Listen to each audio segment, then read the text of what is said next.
Um, so hi everyone, welcome to join us and thank you for your patience. I'm welcome to the Yale Center on Climate Change and Health Seminar. I'm today's moderator, Kai Chen, assistant professor at the Yale School of Public Health. If you have any questions during the presentation, please use the chat box and the speaker will answer them at the end of the seminar. So today we are very pleased to have Dr. Michael Méndez to join us, who will talk about the vulnerabilities of Latino communities during the Thomas Fire in California. So Dr. Méndez is an assistant professor at the School of Social Ecology of the University of California, Irvine. So he has more than a decade experience in the public and private sectors. And he was recently appointed by the National Academy of Sciences, Engineering, and Medicine to the Board on Environmental Change and Society. He recently has a new book published by the Yale Press named Climate Change from the Streets, which provides an urgent and timely analysis of the continuous policies of incorporating environmental justice into global climate change policy. So without further ado, I'm handing over to Dr. Michael Méndez and looking forward to his talk. Great, good morning. Thank you. Such a pleasure to be back at Yale, at least through Zoom. So thank you to Robert and everyone with the Climate and Health Center at the Yale School of Public Health. And sorry, I'm a little bit late. I got mixed up with the times, but I'm happy that I was online when I got the email.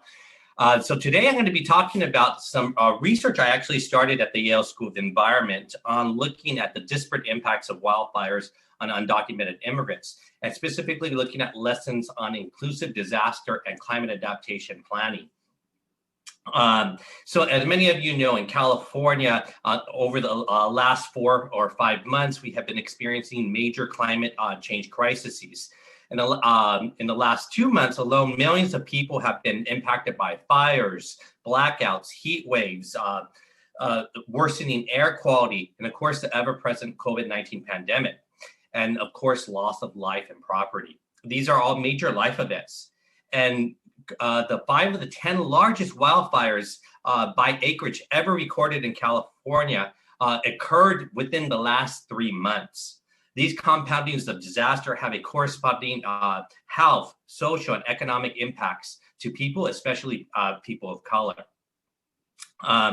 These individuals have suffered multiple weeks of unhealthy air, and that has been worsening throughout California. So today, I'm going to be speaking about some of the research that I did. I co-authored it with community-based organizations, an immigrant rights group, a migrant rights group, as well as an environmental justice group that were on the front lines during the 2018 through Thomas wildfire. So our presentation is going to talk about how these individuals, these community groups stepped up when there was no official government response for undocumented migrant communities. So these individuals were rendered invisible, not because they live in the shadows, not because people didn't know they were there, but they're rendered invisible because of systemic racism and cultural norms of who's considered a worthy disaster victim.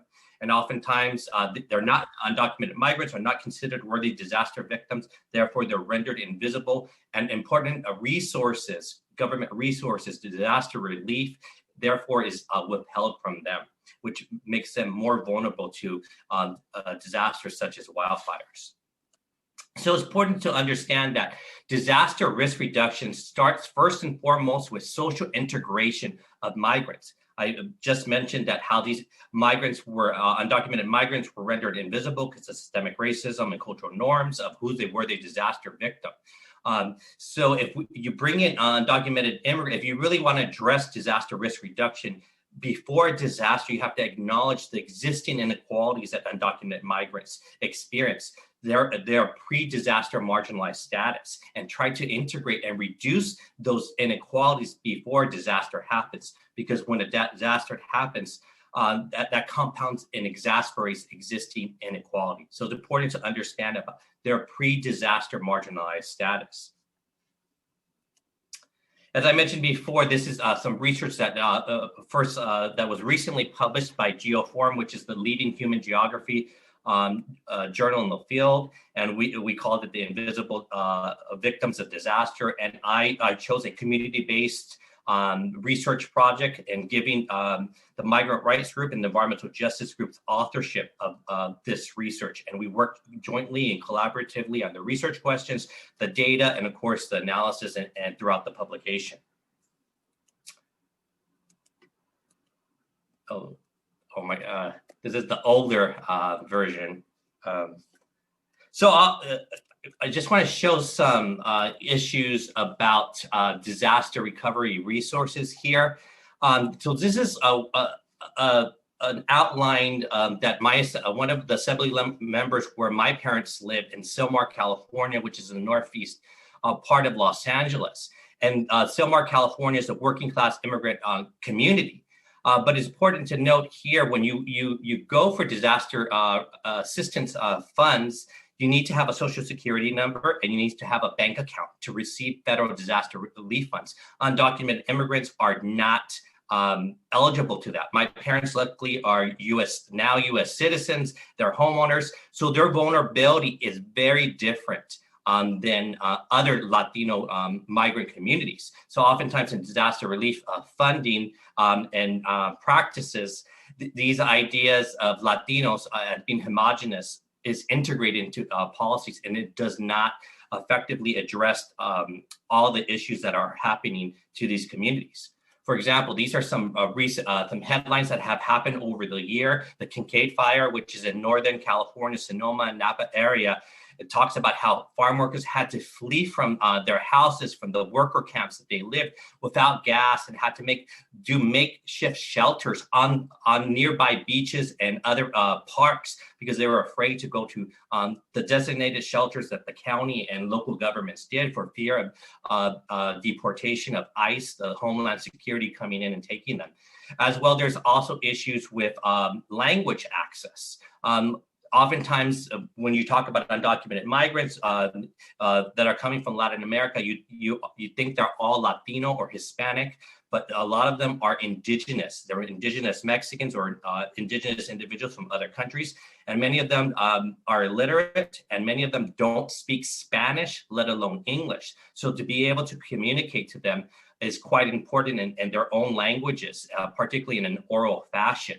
And then on the right-hand side, it shows about domestic workers. Also, domestic workers are also along with undocumented farm workers, are often asked to enter mandatory evacuation zones. When the rest of the general public is asked to leave and flee for public health and safety issues, these individuals are asked to go into evacuation zones, either if it's a domestic worker trying to get some of the goods and services, the goods that are in that house, or undocumented workers that have to go into the fields to harvest the crops to protect them from smoke and ash that are coming down. So it's a lot of inequalities about individuals, and oftentimes these undocumented workers cannot file restitution or claims for, again, fear of deportation. So quick roadmap of what I'll be covering today is understanding wildfire and inequality, an overview of the Thomas wildfire and its impacts on undocumented migrants, and then broader policy implications and recommendations based on the research that we did as a community-based project again. According to a recent proceedings of the National Academies, climate change is making wildfire season longer and more severe. On average, wildfires in the Western United States burn 6 times the acreage they did 45 years ago. In California, Sierra Nevada, the frequency of wildfires since 1970 has increased by 256% as the mountain snowpack melts earlier and the fire season extends year-round. Here it shows that 15 of the 20 largest wildfire by acreage in California has occurred since 2000. And then you see here in this graphic that was done earlier in the year, the Thomas wildfire, which happened in December 2017 and ended 40 days later in January 2018, it was the second largest wildfire until July of this year. But then all the wildfires happened in California, and it got knocked down to 6 in this graph. And there's a new updated table that has the Thomas Fire number 7 as the 7th largest wildfire by acreage. So in just 3 months, 5 other wildfires overtook the Thomas wildfire as being the largest. So the intensity and severity of wildfires are happening more and more here in California. While climate scientists expect wildfires to become more frequent and severe, it is important to explore how some people and communities are more affected by these events than others. Differences in human vulnerability to wildfires stem from a range of social, economic, historical, and political factors. These factors include unequal access to disaster preparedness knowledge and resources, contrasting legacies of forest management practices, and expansion of residential development into the wildland. Researchers at the University of Washington recently analyzed the unequal vulnerability of wildfires for communities of color. They use a social ecological approach to determine wildfire vulnerability across 70,000 census tracts in the United States. This map here shows wildfire potential as determined by the U.S. Forest Service by census tract. And there's 29 million people that are vulnerable to a wildfire throughout the United States. And this, again, is only based on landscape risk. That means how close you live next to a forest or some type of landscape that can catch on fire, and does not look at social demographics or what we call social vulnerability. The second map, however, takes into account both landscape wildfire risk and socioeconomic factors to determine how likely an area is to adapt to and recover from a wildfire. They measure it by using data from the 2014 census on race, income, language, education, housing, and several other factors. The researchers found that communities of color, specifically those census tracts with a majority Black, Latino, or Native American, are 50% more vulnerable to wildfires compared to other census tracts. This research shows that the 29 million Americans who live in areas with significant chance of extreme wildfires are white and socioeconomically secure. Traditional analyses often obscure the fact that Black, Latino, and Native American people have worse prospects for recovery from wildfire. In California, while many of these fire-prone places are largely populated by higher income groups, they also include hundreds of thousands of low-income individuals who lack the resources to prepare or recover from wildfire.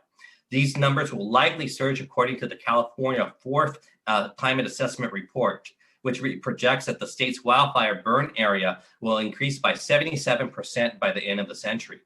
The state of California recently just updated their own maps to include social vulnerability, but until recently, they did not have any wildfire maps based on social vulnerability. Understanding social vulnerability, particularly for undocumented immigrants, is important because even existing social vulnerability maps, such as the one we see here by the University of Washington, are still inadequate. If we zero in on the communities and counties of Santa Barbara and Ventura County, it shows that it has a low level of social vulnerability to wildfire. That's because there's a high level of high-income individuals in Santa Barbara and Ventura, and moreover, because undocumented immigrants are often undercounted in the U.S. Census. So it doesn't accurately show the level of social vulnerability, doesn't have that contextual, what they call contextual vulnerability analysis. Identifying those that are most socially vulnerable is important because in California's rural, low-income, and immigrant communities, residents often do not have the required resources to pay for insurance, rebuild, or to invest in fire safety, which increases their vulnerability to wildfire. Such outcomes occurring during and after wildfires have major environmental justice implications, in that certain populations, due to their socioeconomic status, must live with the disproportionate share of environmental impacts and suffer the related public health and quality of life burdens. In a few moments, I'm going to jump into the case study and look at the disaster impacts from the Thomas wildfire. But first, I would like to provide some background on the fire and some demographics on undocumented immigrants in the region. On December 4th, 2017, the Thomas Fire started north of the city of Santa Paula in Ventura County. It grew quickly to nearly 31,000 acres or 50 square miles in less than 12 hours. Its explosive growth was driven by a combination of climatic events, including dry foliage, low humidity, and intense Santa Ana winds that gusted up to 60 miles per hour. At the time of final containment on January 20th, 2018, 40 days later, the Thomas Fire would be classified as the second largest wildfire in California's history. The firestorm affected hundreds of thousands of residents in the counties of Ventura and Santa Barbara, resulting in massive blackouts, the destruction of over 1,000 buildings, and the fatality of one firefighter. Media outlets across the country focus on news reports and loss of coastal and hillside mansions and impacts to wealthy farm owners and homeowners. The Thomas Fire, however, not only destroyed expensive property and crops, but it also endangered the health and livelihood of thousands of undocumented immigrants. California is home to an estimated 2.5 million undocumented migrants, many of whom are farm workers or are employed in service jobs such as housekeeping and landscaping. In Ventura and Santa Barbara counties, undocumented immigrants are estimated to account for more than 9% of the total population, or 111,000 people. So Ventura and Santa Barbara counties are a heavily fire-prone and drought-impacted area. The landscape and between mountains and oceans creates vulnerabilities in housing, transportation, and the infrastructure in the region. It's a major agricultural and tourism industries with low-wage migrant workforce. And there's a high level of racial and economic inequality and a lack of political and economic inclusion. While relief efforts in the Thomas Fire have largely been praised as effective, migrant rights workers were especially impacted from the fire due to the loss of employment, the lack of evacuation information in their native language, confusion about eligibility for disaster relief services, and poor infrastructure and housing in migrant communities. Undocumented migrants' socioeconomic situation is usually precarious. However, the wildfire disaster intensified their already difficult situation. The Thomas Fire revealed how undocumented migrants and those with seasonal work visas require special consideration and disaster planning. These individuals are often afraid to seek help and restitution during and after a wildfire disaster for fear of deportation. Undocumented migrants are also unable to access disaster relief services because of language barriers and prohibition from accessing federal disaster relief assistance programs. On this picture shows the two community research partners that I work with on this co-authored, the Mixteco Indígena Community Organizing Project, or MICUP. And that's a picture of Genevieve Flores Haro, one of the co-authors. She's holding in her hands a couple of boxes of N95 masks that they were distributing to farm workers because employers and supervisors were not providing PPE, even though there was toxic smoke circulating in the air as these workers labored into the fields. Also on the right-hand side is the other community co-author, the Central Coast Alliance United for a Sustainable Economy. That's Lucas Zucker. And you see he's atop of empty boxes of thousands of N95 masks that were distributed because the county, the government, the federal government, as well as supervisors and farm workers farm owners did not pass these out.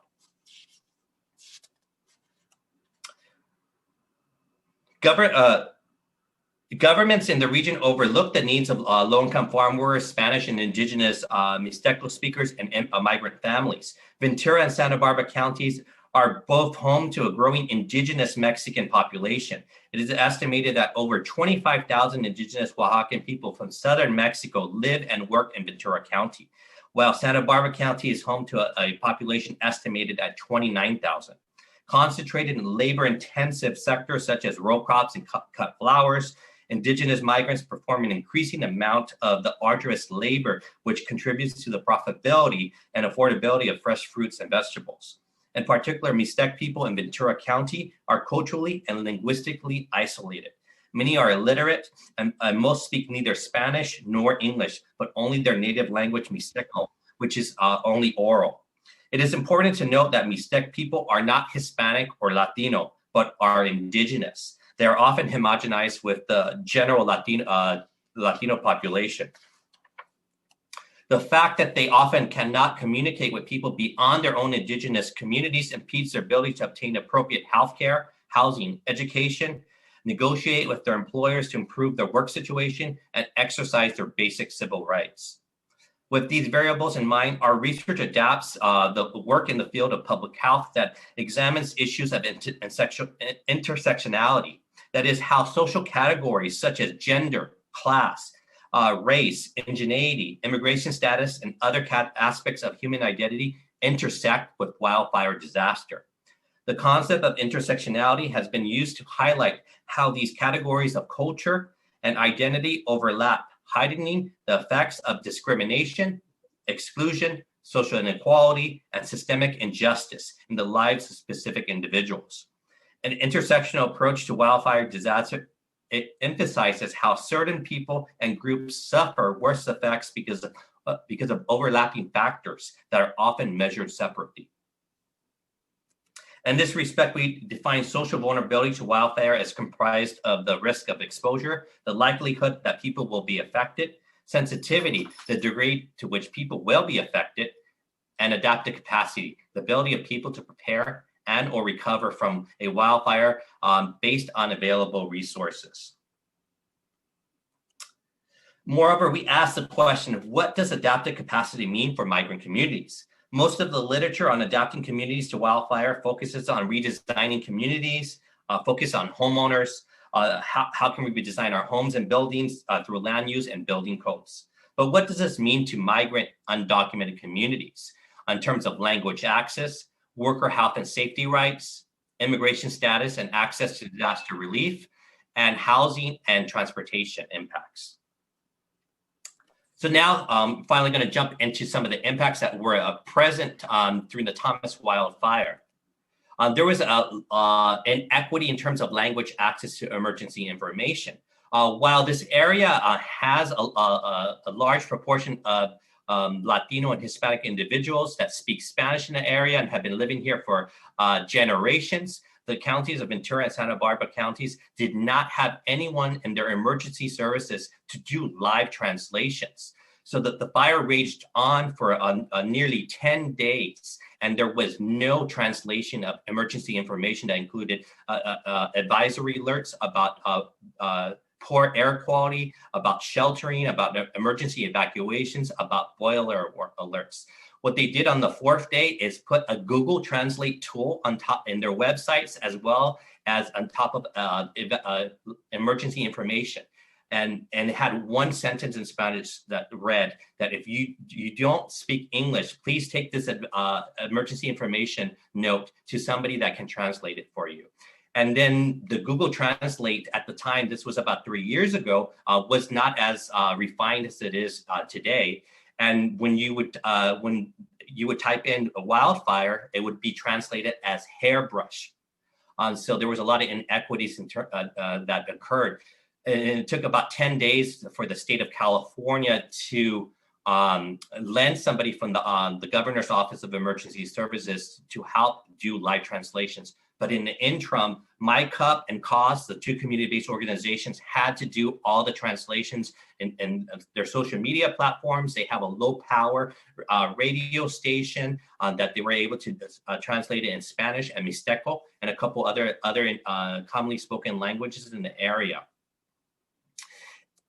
And as you can see, these are some of the air quality advisories in the wildfire. And Ventura, the maroon and dark purple areas is where a lot of the farms are working, and where these are mandatory evacuation zones. But oftentimes still, farm workers were still entering into these mandatory evacuation zones to work and protect some of the crops from smoke and ash. As you see from here, there's a safe drinking water access. So none of this was translated for nearly 2 weeks. And the MyCup, through the radio station and other social communications platforms, was able to translate that and get it to about 30,000 people in the region. The community, as I mentioned before, had to step up because there was no official government response. Even though these individuals have been living here for generations, as the counties there, Santa Barbara and Ventura, and even the state decided not to invest any resources ahead of disasters and protecting the socially vulnerable community. So they had a lot of hazard and mitigation plans in effect, but none of them talked about social vulnerability and specifically undocumented migrants and farm workers. One of the major impacts of the worker health and safety impacts, as I showed in the previous slides, MyCup and Cause had to distribute PPE equipment because this was not provided by the state, county governments, let alone their employers. So they got some funds donated from private and other government sources to go and purchase some of these N95 masks, goggles, and gloves as well. And here's some of the interviews that we did from our research from some of the farm workers. A farm worker from Oxnard told us, during the fire, I worked 3 days without a mask. It caused me headaches and watery eyes, as well as a cough. We were scared because we were very near where the fire was occurring. The masks were not handed out until the city came to regulate. Another farm worker told us, we all got sick. Our throats closed in from our breathing, from breathing too much smoke, and our kids couldn't go to school. We had to buy masks and medicine for our throats and some goggles because my eyes were irritated when I worked. There was also economic and health impacts on workers. In particular, some of these farms did burn down, or it was just too hazardous to go work, so they were shut down. So a lot of people lost income and ways to support their family as well. There was and there was mudslides after the fires occurred. Finished in mid-January. There was torrential rains that came and created mudslides. Major mudslides that were caused from the fire debris as well. And that also killed additional people that we'll be speaking about shortly. Domestic worker, service workers also were impacted. Some of these mansions and estates were burned down to the ground, and they did not have any sources of income. As undocumented migrants, they're ineligible for unemployment relief funds, as well as federal disaster relief funds.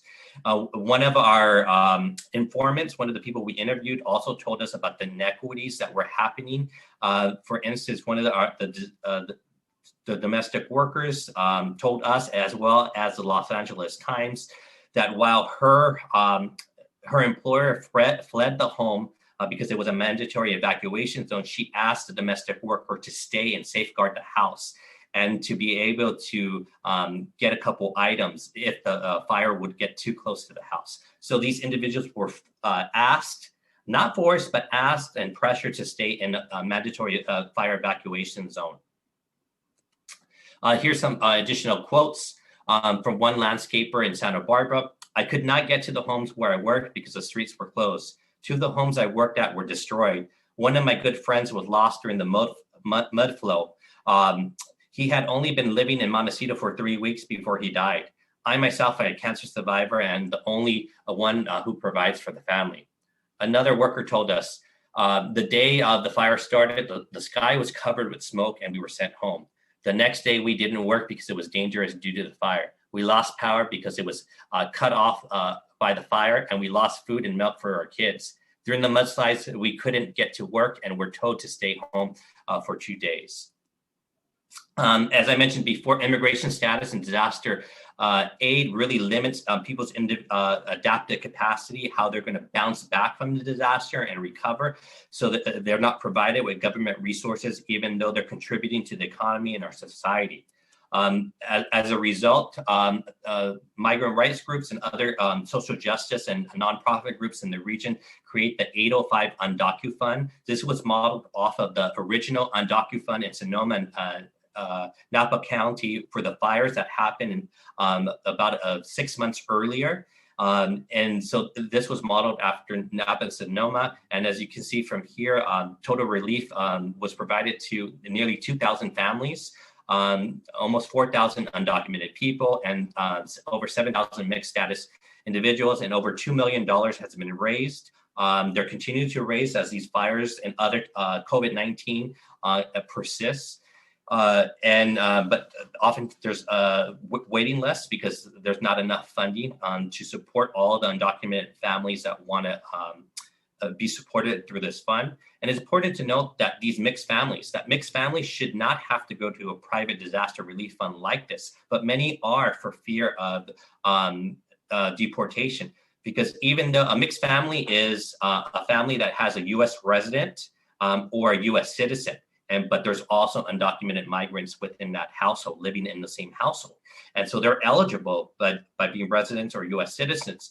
But under the Trump administration, as you fill out these FEMA forms, there's a disclosure there that states that this information may be shared with ICE, which is the Immigration and Customs and Immigration Services. So that really scares some families that are eligible for federal disaster relief fund from accessing it. So that set of fear and sharing of information with ICE is intentional and really contributes to the rendering this population invisible.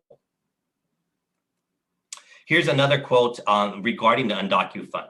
My husband was deported just before the fire. I was really struggling to find work in the fields. I finally got hired the first week in December 2017, but was let go once the fire and smoke grew too big and the fruit spoiled. As the only breadwinner, I had to borrow money from friends and family to feed my kids. Our food went bad due to the power outage, adding to our expenses. I am grateful for the undocumented fund assistance. I am still in need to help and continue coming to my cup for other services.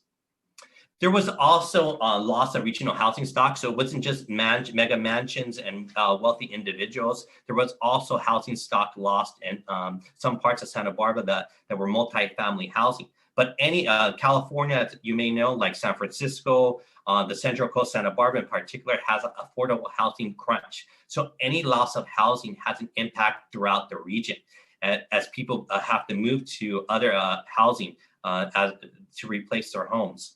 So that increases the prices of rental market and price gouging. So there was instances in some of these communities in East Santa Barbara where many of the workers lived. You had one large landowner increasing rent by at least $300. So there's a lot in equity in terms of housing stock. The protests essentially happened after that price gouging.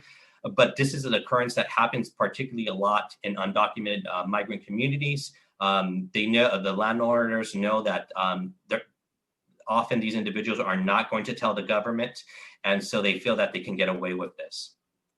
There was also loss of transportation infrastructure. This is a picture of the 101 freeway, 101 highway. So this is the major arterial highway connecting Ventura County to Santa Barbara County. As I mentioned before, the ocean's on one side, and then you have large mountains on the other side. So this is one of the most efficient, affordable ways to reach Santa Barbara and Ventura counties. But the fire and then the mudslides blocked access to this area. So workers could not get to work.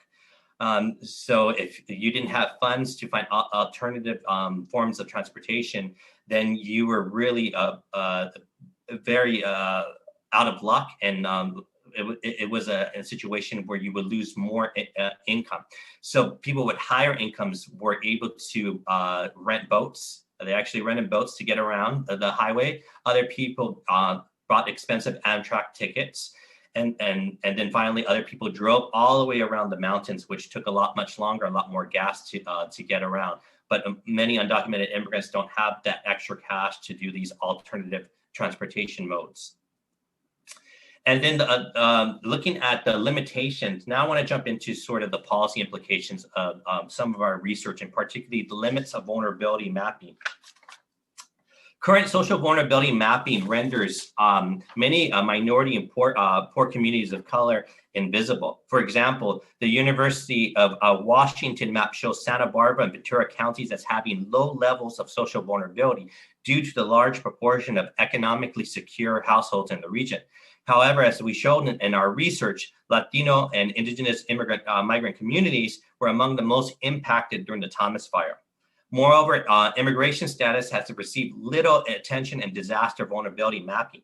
Though a large proportion of disaster studies have considered race and ethnicity as a vulnerability factor, impacts experienced by migrants require an intersectional research approach.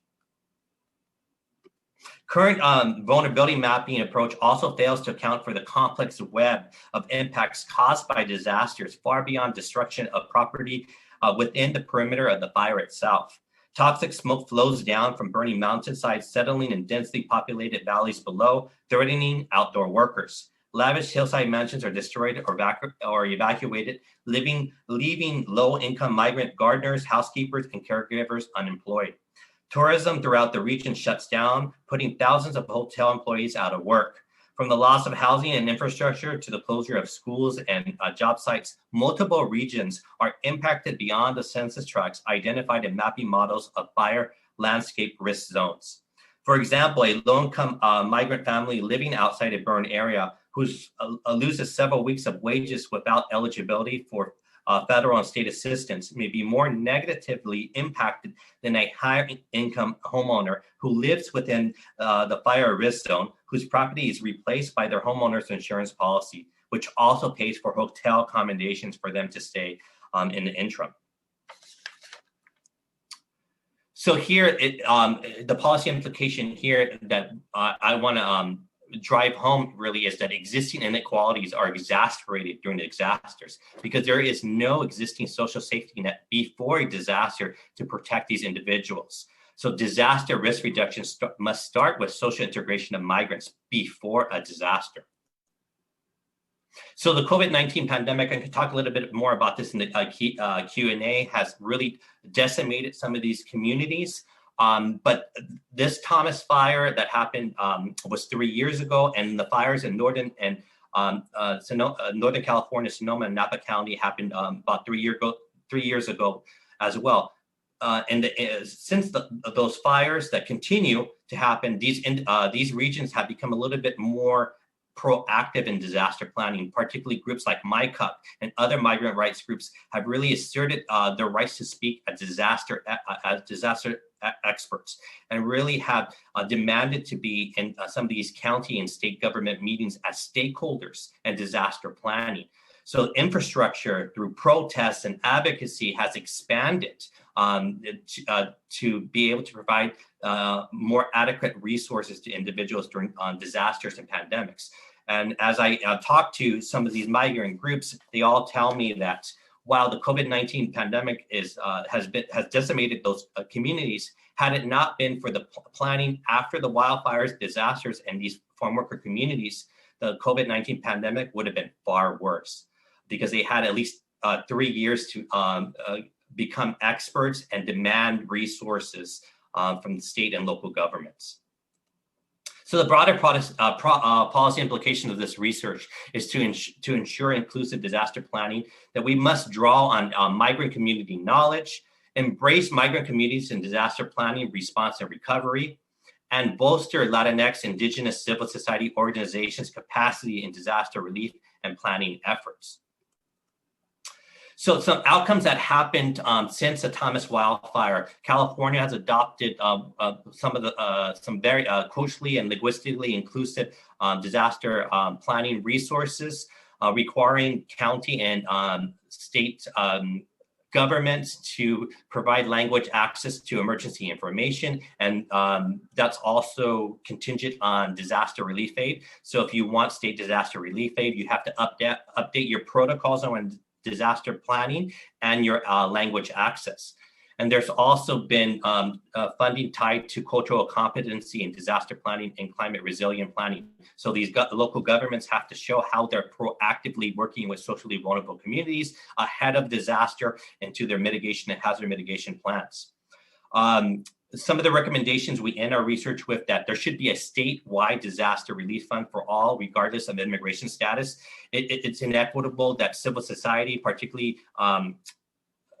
migrant organizations that have little resources, have to extend so much of their capital and fundraising efforts to safeguard these communities when this should be the role of the state government.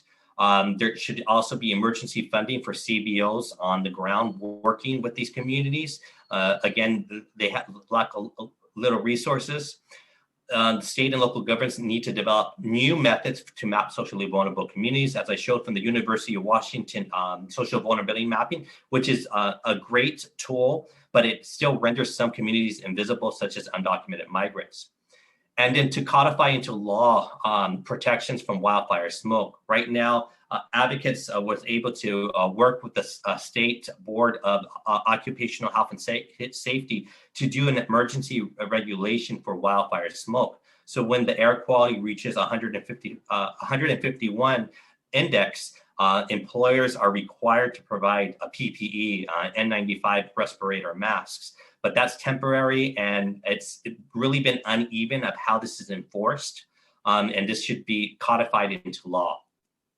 So I also have spoken to some individuals in Sonomans throughout the Central Coast that are experienced fires this past summer, and they also account that there's an uneven N95 mask implementation throughout the state. In fact, the State Office of Occupational Health and Safety only has about a dozen Spanish-speaking individuals that go out in the field to do investigations on complaints and on compliance with this. As far as I know, they don't have anyone that speaks indigenous languages. So there's only about 12 or so people in the entire state of California. This is a state of 40 million people. Only about 12 of them speak Spanish that work in the field. So there's, of course, uneven implementation of the rule. The air quality index that I mentioned about the wildfire smoke, there's uncertainty about how this is being achieved. Oftentimes, these air quality monitoring stations are government monitoring stations are often miles away from the actual farm worker site. So you may have a 151 index about 5 miles away at air quality station, but that index could be much higher at the field that's happening closer to the fire. So there needs to be opportunities to have real-time handheld GPS type of air quality monitoring that these individuals and employers should be using instead of having far away air monitoring stations. There's no state guidance on implementation of worker health and safety. There's little guidance on that. And one issue that's happening now, particularly in Sonoma, is these access verification permits that allows farm workers to enter into mandatory evacuation zones. Over 400, I believe, was issued by the Sonoma County Agricultural Commissioner. And this essentially allows farm workers to enter into these mandatory evacuation zones when everyone else is required to leave. And these supervisors, employers themselves do not have any emergency plans. So if the fire gets close to the farm worker site, or more toxic smoke overtakes the entire farm, how are they going to evacuate these farm workers in a swift and a safe fashion? And moreover, there's no health test for these workers. So we don't know what is the risk of working in this wildfire smoke. Smoke itself is, as you know, is hazardous to human health. But it's not only just the smoke itself; it's the other types of toxins that are mixing from the burning buildings that are impacting individuals. So there's no follow-up on workers testing to find out how they're doing after entering these mandatory evacuation zones. And again, Cal OSHA has limited staff, as I mentioned before.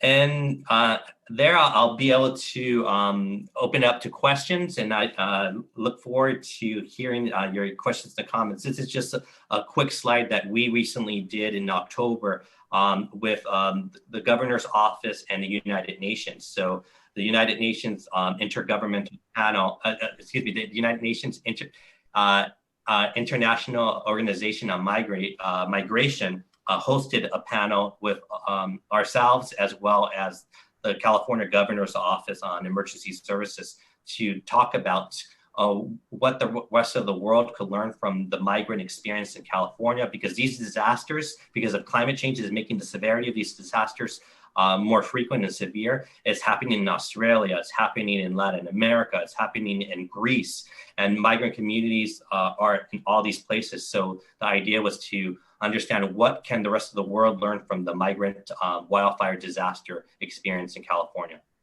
So with that, I thank you for this opportunity and look forward to speaking with you about this research. Thank you, Michael. Wonderful presentation, and we do have a lot of questions coming in the chat box. So the first question is from Rebecca Hoffler. She's asking, are there any translation technologies available to help overcome these niche language barriers for migrants? I had no idea many were not Spanish speaking. That is so crucial to learn. Might be a cool tech or higher education partnership to develop that tech. I know you mentioned about the Google Translator, but any others?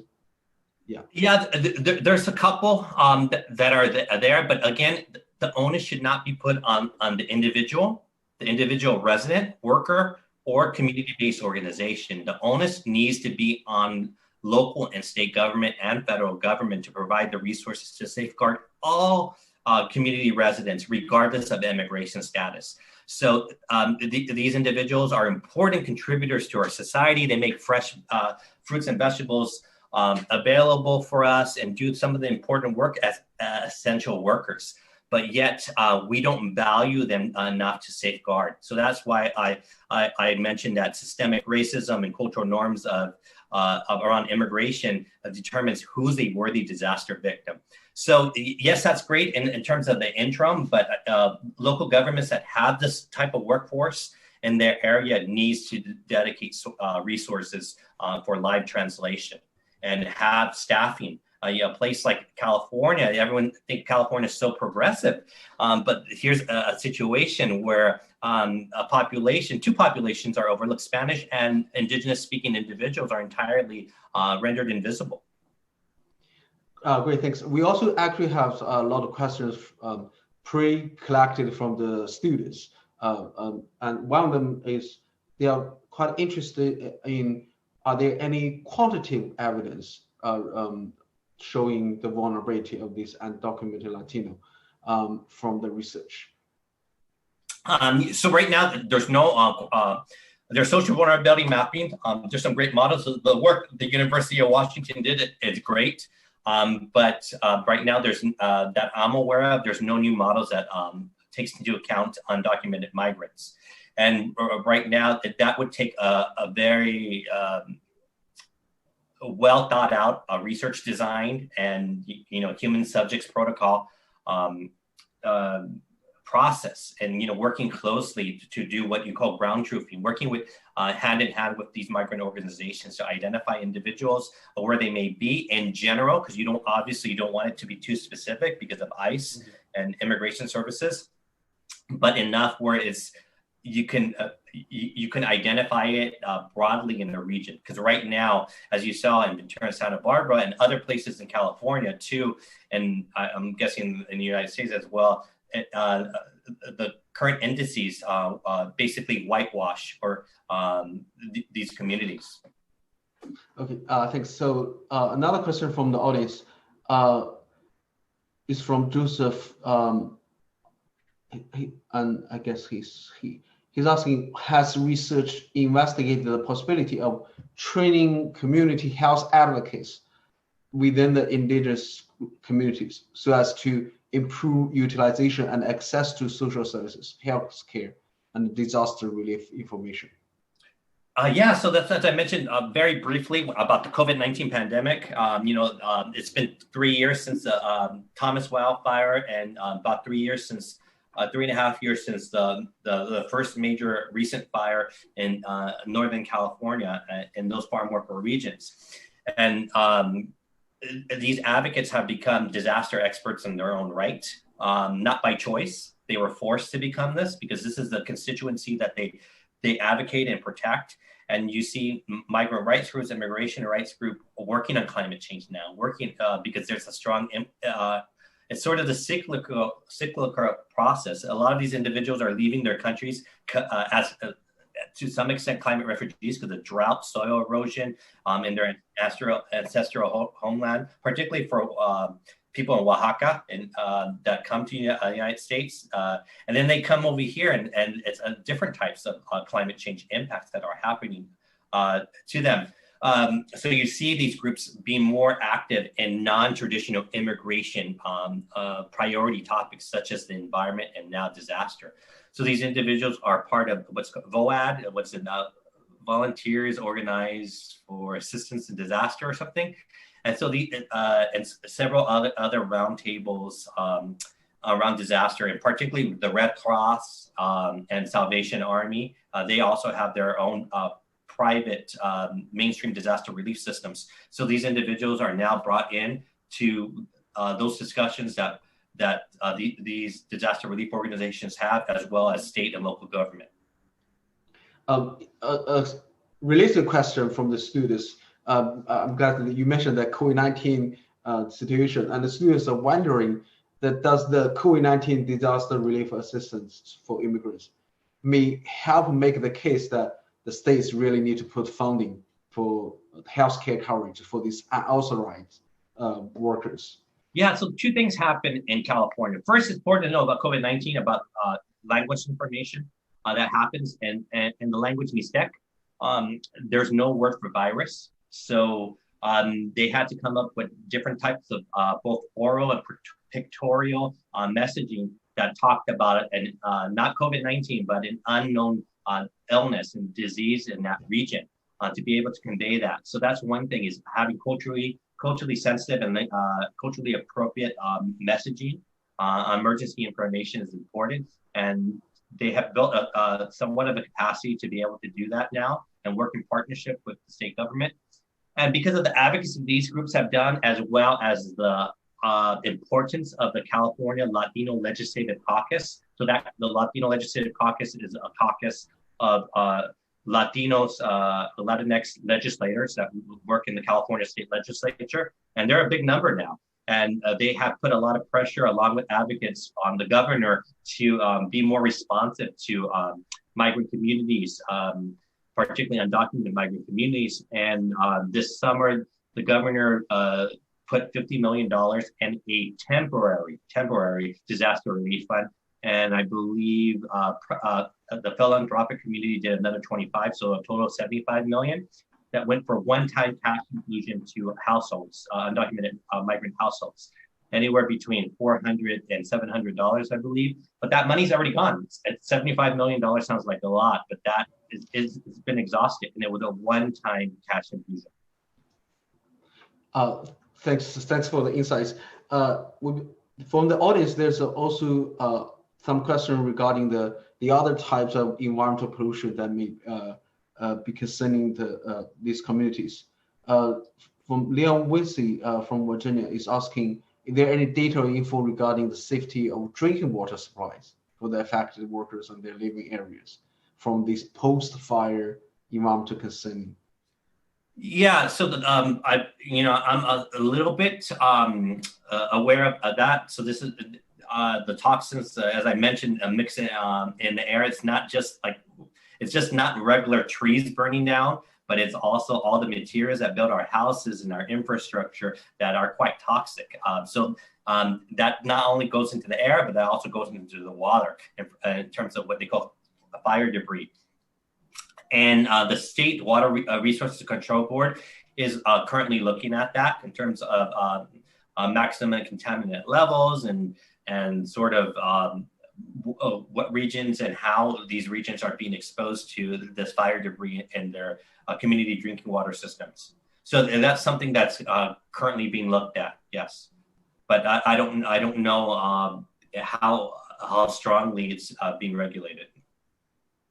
Thank you. So another question from the audience is kind of related to our early discussion regarding the tools to for these committees. The audience, one question from Andrea is asking, in your experience, is having a digital healthcare APP for these communities bilingual, would that be helpful to have access for primary care? Because these communities can have access to mobile technologies. Are they prepared handling have this Wi-Fi and mobile technologies available?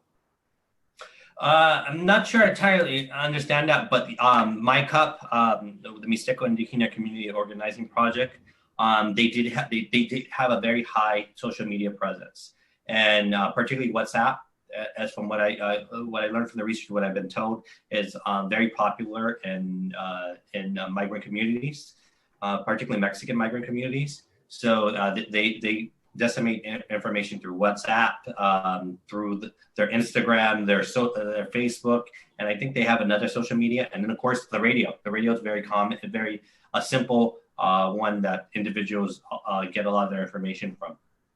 Thank you. I think given the time, we'll have the final last question, given we start a little bit later.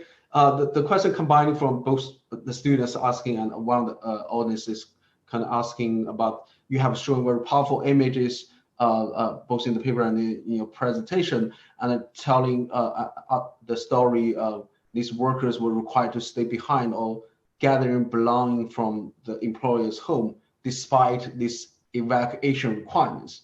So some like insights regarding how to help make these local employers accountable for putting workers in these dangerous situations. Sure. I didn't get a chance to download this audio file because of the mix-up in time.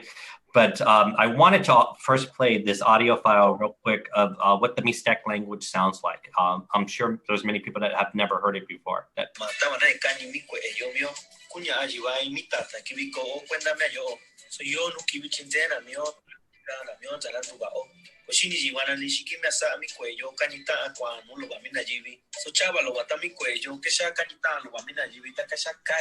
So as you can hear, the language resembles nothing like Spanish. So that's a major issue dealing with how to create connections and trust within these communities and deliver culturally appropriate language and of emergency information. And I forgot, what was the question again? So the question is like, how does the local organizations can help to put hold the employers accountable for putting these workers in these dangerous places? I think it's advocacy, continued advocacy, and then the passage of some of these occupational health and safety rules. There obviously needs to be more done. As I mentioned before, these access verification permits, it's sort of a black box about how the county agricultural commissioner is issuing these permits to employers. So does any employer that requests one gets one? Are they looking at land fire risk zones and how close the proximity of the fire is to the farm itself? And again, the air quality issues and making sure that PPE is being distributed properly and effectively. Because we saw instances in our own research that even at the time, this was 3 years ago, even at the time when people were donating these N95 masks, some employers wouldn't give them out. And there was other instances where my co-authors saw that they were giving it out only to men and not women. So there's a very uneven implementation of some of even the existing health and safety rules. So more needs to be done, and there needs to be more transparency and accountability. And as we have these workers working in these dangerous zones. Thank you so much, Michael, for sharing all this climate justice experience. And thank you all the audience for joining us today. And I think we'll end now. So bye, everyone. Thank you, Michael. Bye-bye.